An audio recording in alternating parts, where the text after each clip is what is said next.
Eh bien, bonjour, on se retrouve pour continuer notre leçon sur la naissance du monothéisme juif. Donc, on étudie le premier millénaire avant Jésus-Christ et on se pose la question de la naissance d'une nouvelle religion monothéiste avec un seul Dieu, et c'est la religion des Juifs, qui sont les descendants des Hébreux.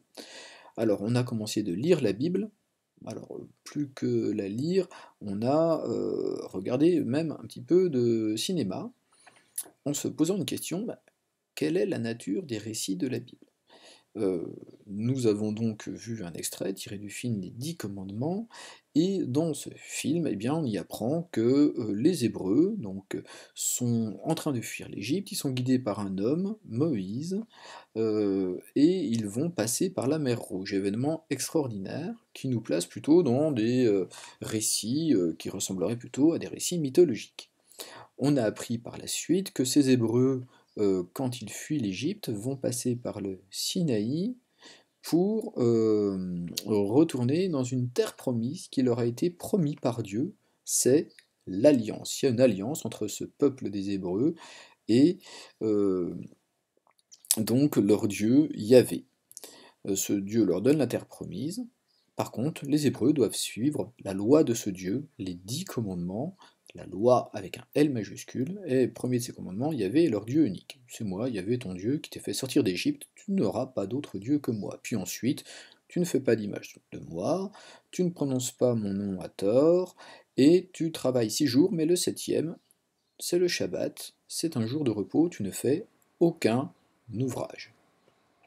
Alors je laisse passer la petite voiture. C'est les aléas du direct. Je continue. Autre commandement qu'on va trouver, eh bien, commandement 5 à 10, c'est des commandements qui sont des règles de vie en communauté, hein, donc tu honores tes parents, tu ne commets pas de meurtre, etc., etc. Alors, toutes ces informations, cette alliance, ce départ d'Égypte, nous est raconté dans un livre de la Bible qui s'appelle Exode. D'ailleurs, vous aurez remarqué que c'est un mot qu'on retrouve dans la langue française. Nous, on avait parlé de l'exode rural, vous savez, les gens qui partent des campagnes pour aller vers les villes. Le mot vient d'ici, d'ailleurs, de l'exode, qui décrit un déplacement de population. Ce livre Exode, c'est la seule source de toutes les informations que nous avons sur ce que nous avons raconté. Il n'y a pas de source historique, pas de traces du passage des Hébreux, pas de traces de ces tables de la loi. Tout ceci est uniquement un récit, très beau récit, mais par contre, on n'a pas de preuves historiques de ces événements. Alors nous allons continuer, je vous propose de lire d'autres récits de la Bible aujourd'hui, parce que je pense que c'est important d'en avoir entendu parler, et puis ça va nous permettre aussi de comprendre un petit peu ce que c'est que ces récits de la Bible. Alors déjà, on peut dire, ces récits de la Bible, ils servent aussi à nous donner des règles religieuses. On est bien dans un livre religieux qui établit des règles, des commandements, la façon dont on doit croire, pratiquer sa religion.